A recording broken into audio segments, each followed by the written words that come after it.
This episode is brought to you by HP. Whenever you do your best thinking, the HP Spectre X360 is ready when inspiration strikes. With power save for battery life and focus mode to multitask, you can do your best thinking whenever and wherever it happens. The HP Spectre X360 2-in-1 convertible PC with Windows 10 saves battery life for whenever an idea hits you. HP Spectre X360, a more thoughtful laptop. It's time to play like a Jet with your host, Scott Mason. Play like a Jet. What does that mean? Mekhi Becton, ladies and gentlemen. Human beings that large should not run as fast as Mekhi Becton did. And if you like people just abusing other humans, the Mekhi Becton tape is for you. Denzel Mims with another monster score of 70 yards. Quick pass to Crowder, trying to get him out of space. Slips a tackle, and there he goes. Crowder! It's a foot race, and Crowder is in there. A 69-yard touchdown. Takes a shot. Here's Corey Davis, wide open. Davis still going, and he's in for the touchdown. Hill hit immediately when he got the handoff. You know and that's the Q-inator. Oh my gosh. Listen, thank you. From the PlayLikeAJet.com digital studio, this is Play Like a Jet. My name is Scott Mason. You can follow me on Twitter at PlayLikeAJet1. And the Jets are going to be taking on the Philadelphia Eagles later tonight at MetLife Stadium, the only preseason home game for the Jets, which is great news for season ticket holders because this is the only preseason game they actually had to pay for.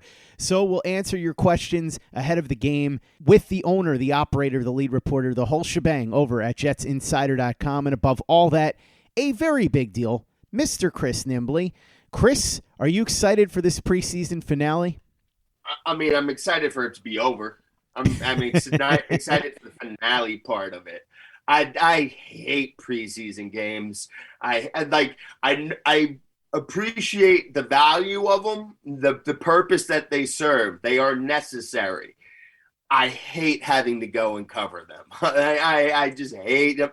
I hate watching them all the way through and especially just people have so many questions and they want to say, like, what does this mean and that mean? And it might mean something. More than likely, it doesn't mean anything. There's very little that you can actually glean with certainty from the preseason. So covering them is a bit tedious. I agree, Chris, and I'm looking forward to answering questions in the regular season. Don't get me wrong, I do enjoy the preseason, especially with Zach Wilson. It's a lot of fun to watch a new quarterback finally in there against NFL defenses, but it's not the same as seeing the regular season games. So I can't wait for those to start. In the meantime, though, let's answer some questions. First one comes in from Tristan Snowsill. He wants to know if Jets fans should start getting worried about Mac Jones. He's played really well in the preseason so far and exceeded a lot of people's expectations. How concerned should Jets fans be that he's going to be a franchise quarterback for the New England Patriots? To be honest with you, he's not really exceeding my expectations. I think Mac Jones is a really good quarterback. Liked him a lot at Alabama. Fast processor, really good decision maker. And you're seeing a lot of that early on with the Patriots. And to be honest with you, as somebody who has followed what's going on with the Patriots and has watched the Patriots preseason games, I absolutely believe that Mac Jones should start. I don't think he's going to. I think they're going to roll with Cam Newton, and then we'll see if Mac Jones gets in there at some point. But I think that Mac Jones is ready to start. I wouldn't be any more worried than I was on draft day. I think that Mac Jones is going to be a very good quarterback. I don't think he's going to be elite. And the reason I don't think he's going to get to elite level is because he doesn't have those elite physical traits that could bring you up that next step. He's a guy that I think could be a very, very effective quarterback, though. We've said this many times. He reminds me a lot of Chad Pennington pre-shoulder surgery. Chad wasn't anybody that was going to wow you physically, but a very smart decision maker, extremely accurate with the football, was able to get out of harm's way when he needed to and make the throws that had to happen. You see the difference between Mac Jones and Zach Wilson in the sense that, and I talked about this with Tim Jenkins on the show a couple of days ago, Zach Wilson can make effortless throws. As far as using his feet, he's much more fleet of foot than Mac Jones, but Jones can be an effective quarterback. So I wouldn't be scared of Mac Jones, but I would be cognizant of the fact that there's a good chance he's going to be a pretty good quarterback for a significant period of time for the Patriots. And as long as Zach Wilson is as good as we're hoping or somewhere close, let the chips fall where they may. But there's a chance that this division could be a lot of fun. We'll see what Tua does this year. We'll see how Mac Jones and Zach Wilson develop. But, man, I'm telling you, if those guys who were all picked in the top 15 of their respective drafts turn out to be good, and we already know what Josh Allen is, this could be a very interesting AFC East for years to come. Yeah, so this question is exactly why I answered the being excited about the finale part of the preseason the way I did. I was more specifically thinking about how a week and a half ago or whatever it was, Justin Fields. People were reacting like he was going to be the best quarterback ever, and then I didn't see exactly how it ended, but I know that it wasn't going for him and the Bears as a whole against the Bills this week. It's preseason. It's preseason. Me and you have disagreed on Mac Jones throughout this entire process, and we still disagree on Mac Jones here. I would not be scared of Mac Jones. I think Mac Jones might the Pennington stuff I can get with you on. So I don't know. Down the road, I do think Mac Jones could possibly develop into that type of guy. One thing, long term, ignore that for a second. Being able to have more of a pocket presence and move out of the pocket like these other younger guys serves rookie quarterbacks much more to be able to learn, because it's going to be really hard to learn how to deal with pressure when you can't escape it on your own. That's fair, Chris, but at the same time, one thing that would be working in Mac Jones' favor in a big way, and this is another reason why I think he should start right away, is the fact that the Patriots have an excellent offensive line. So, if anything, he's well-suited to what the Patriots have right now. Yeah, absolutely. But it doesn't matter how good an offensive line you have, there's going to be some plays where the D-line breaks through. And I just can't envision a world where I would be saying Jets fans should be scared of Mac Jones. Again, I'm not saying he can't be good. I'm not saying he can't be adequate, but scared of, I don't see how that's going to happen. You mentioned it. He doesn't have the elite physical traits. He's gonna win some games with guile and smarts. Okay, that's only gonna carry you so far. I don't. Scared is a bridge too far for me. Yeah, I agree. I think scared is a word that I wouldn't use unless we're talking about somebody like Justin Herbert. Then you might be scared if you're a team in a division where he's playing. But at the same time, I do think that Mac Jones is going to be a pretty good NFL starter. And Chad Pennington, people forget, was one of the top 10 quarterbacks in the league before he had the shoulder issues. He was really good, and I think Mac Jones has a chance to be somebody of that caliber. Now, we'll see how it turns out, obviously, but I'm not saying that they need to be scared of him, just that I do think that he's somebody that could be a long-term solution for the Patriots, potentially. Yeah, I hear you. But just Chad Pennington, if you plucked him out in his prime and a time machine and placed him today, he's not going to be as good as he was back then. Agree to disagree, but we'll see what happens with Mac Jones. And I'm going to tell Chad Pennington you said that. So just remember the next time Chad gives you the cold shoulder that it's because I told him that you said he wouldn't be as good in today's NFL. Next question comes in from Gigabyte Gangster. He says, why doesn't Robert Saleh wear short sleeves? How bad are those bicep tattoos? Chris needs to get us an answer. That is interesting. They're probably pretty bad. What I will say, I got a couple things to bail him out here, though, is football players love to go full long sleeves and even pants. A lot of football players love to practice out there in sweatpants when it's like 90 degrees, 100 degrees. That I don't really understand that. I mean, I know that they want to sweat more and get it out, but also what I will say is it could just be an age thing, because as the older I get, the more I feel the need to have long sleeves on. I like to grab the cuffs of my sleeves with my hands. I don't know if it's an anxiety thing just to have the comfort of having my arms, but now I'll be like, man, is it warm? Is it cool enough for me to get, I really want to wear long sleeves today. So I don't know. It could just be an age thing, but yeah, it's probably a little bit of, covering up some of those tattoos as well. Have you ever tried installing a security camera in your house or apartment? The wires, the brackets, the screws. It's a mess, and it takes half your day. And if you rent, good luck convincing your landlord that the holes you drilled were a necessary improvement. That's why the Bodyguard's 360 security camera was so awesome to find. The camera rotates to give you a 360-degree view of the room, so you only need one camera to eliminate blind spots that you might get from other cameras. You can set it up in seconds because it doesn't require wires or brackets, and you can keep an eye on all your prized possessions all day long through an app. It's great. I can see what's going on in my home whenever I want, no matter where I am. You can get up to $30 off the camera by going to bodyguards.com/AC Sports. It's a little tricky, though. You spell bodyguards with a Z. BODYGUARDZ.com/AC Sports. Use promo code AC Sports to get $30 off today. Play like a Jet. Play like a Jet.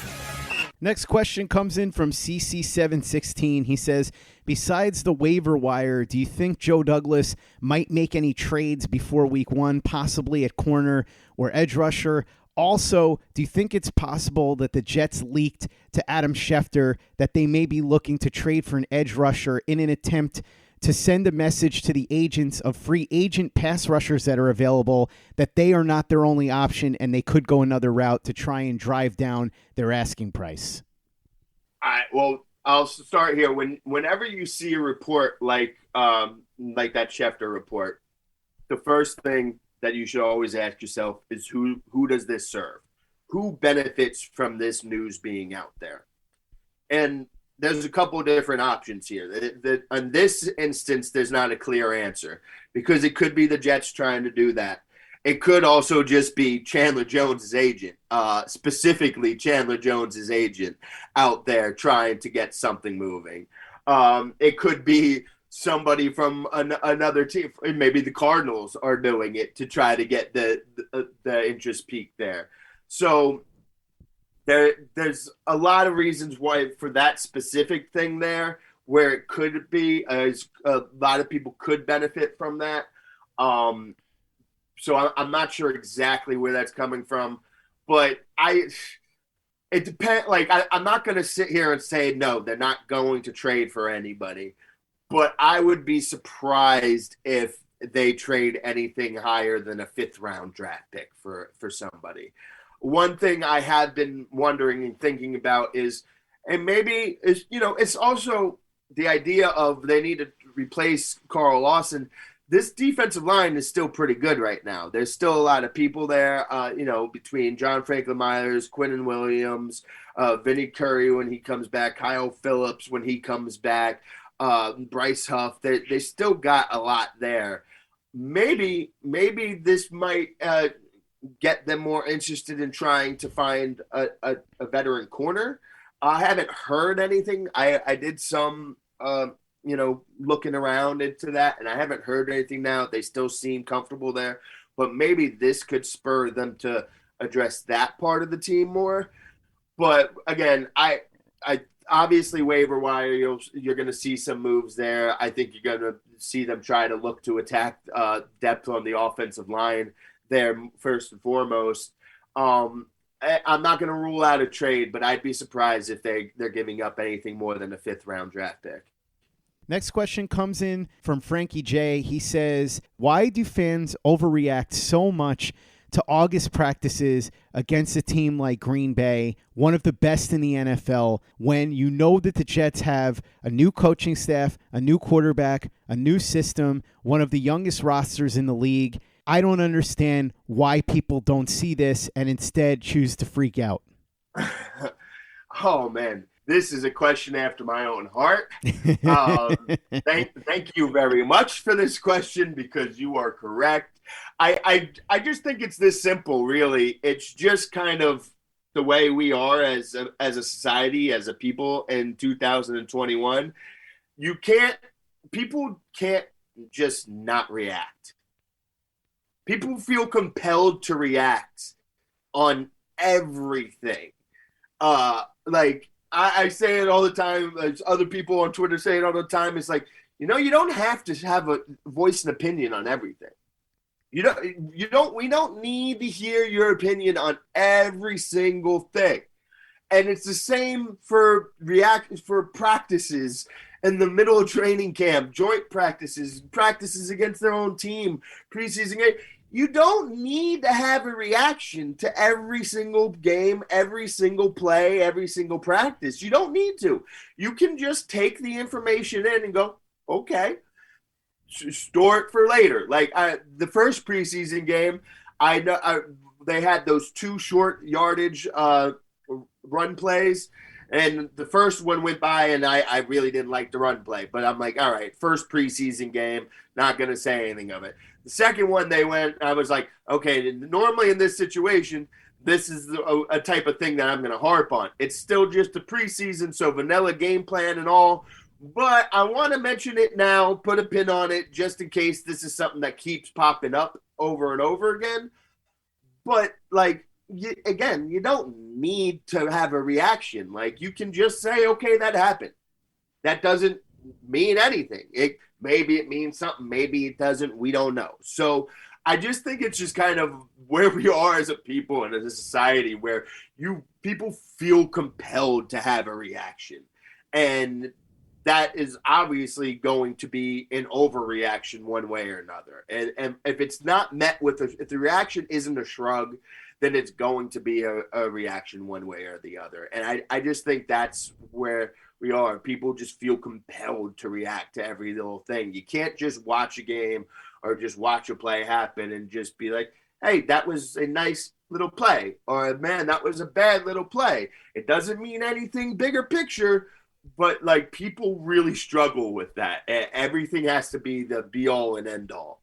Next question comes in from El Gringo. He says, do you think there's any chance that the Jets experiment with Mims in the slot? Yeah, I mean, I could see them doing that on some plays. It's, I think that they're obviously going to be more comfortable with Jamison Crowder in there and even Elijah Moore in there, even though we've talked plenty about how Elijah can do both roles in and out, but he is absolutely going to line up in the slot. I wouldn't be surprised if they give him some reps in there. Maybe they're going up against defense and the defense is keyed on and expecting Elijah Moore to go in the slot, and then they motion either him outside or Mims inside. I could see them doing that. They're going to do a lot of shuffling again with those wide receivers, and they're going to experiment trying them in different roles and having run different types of routes.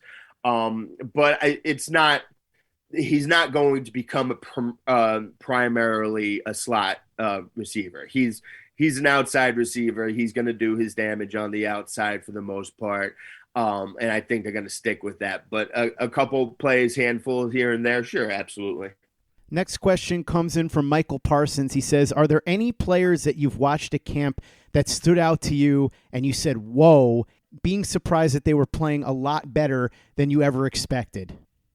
Yeah, there definitely has been. I mean, really, again, that entire cornerback group, including Bryce Hall, who I'm not as surprised at, but he's been playing better than I expected. Bless Austin has even been a little bit better than I expected. But the young guys, the rookies, Pinnock, Eccles, Isaiah Dunn have looked much better than I expected them. Nazar Lildeen, Rasan Hamilcar, they've definitely looked better than expected. Even Elijah Moore was at the beginning of camp was looking better than I expected. I expected him to be very good, not to be quite that level of good at all.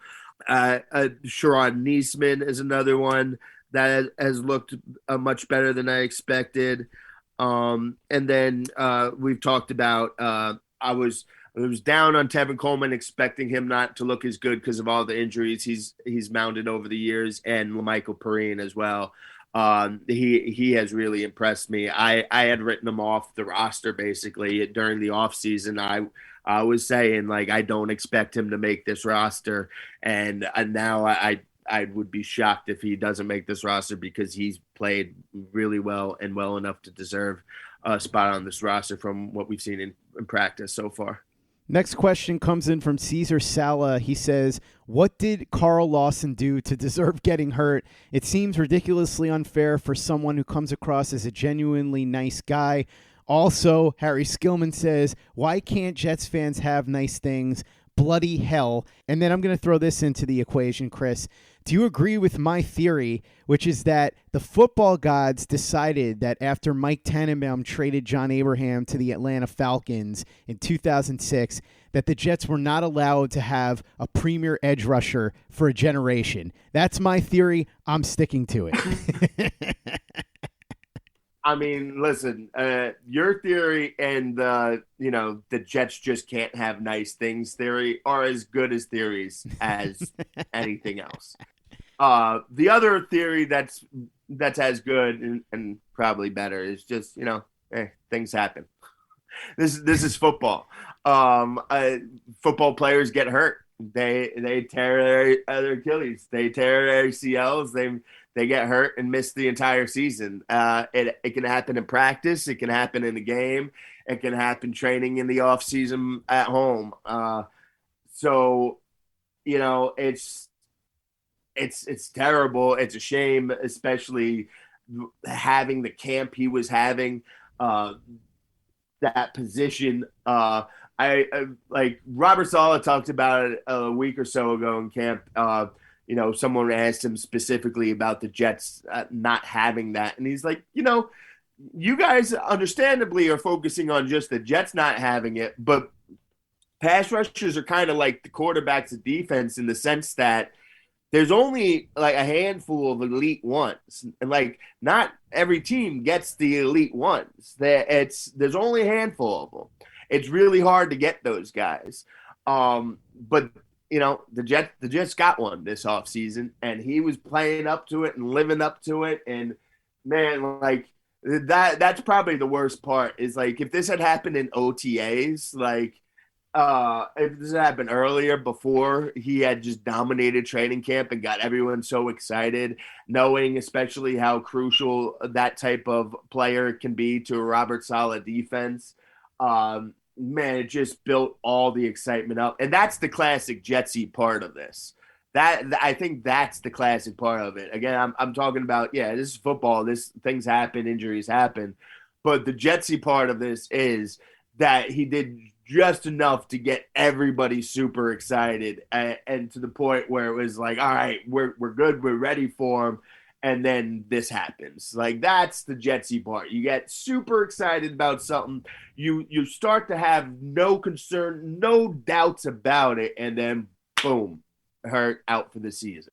That's going to wrap up our mailbag with the owner, the operator, the lead reporter, the whole shebang over at jetsinsider.com. And above all that, a very big deal, Mr. Chris Nimbley will be back later tonight after the Jets and Eagles do battle at MetLife Stadium in the preseason finale. In the meantime, check out everything Chris is doing at jetsinsider.com. Follow him on Twitter at @CNimbley and at JetsInsider. And check out everything that we're doing over at playlikeajet.com and the Play Like a Jet YouTube channel. Great video breaking down all of Zach Wilson's plays from last week against Green Bay. We'll see how we can compare what he did in Green Bay to what he did tonight against the Philadelphia Eagles. That'll be something we'll discuss in the post-game report. Also on our YouTube channel, Kayla Pace has her exclusive commentaries, Pace's Playbook. Check out those videos and subscribe to the channel if you haven't done that already. And make sure you give us a 5-star review for the podcast on iTunes if you haven't done that already. Easy way to help out the show if you like what we're doing. Doesn't take you much time, doesn't cost you any money, but it goes a long way to help us out. So if you could go ahead and do that for us, we'd be quite grateful. And for the latest and greatest in New York Jets podcasts and content, you know where to go. That's Play Like a Jet Digital and playlikeajet.com.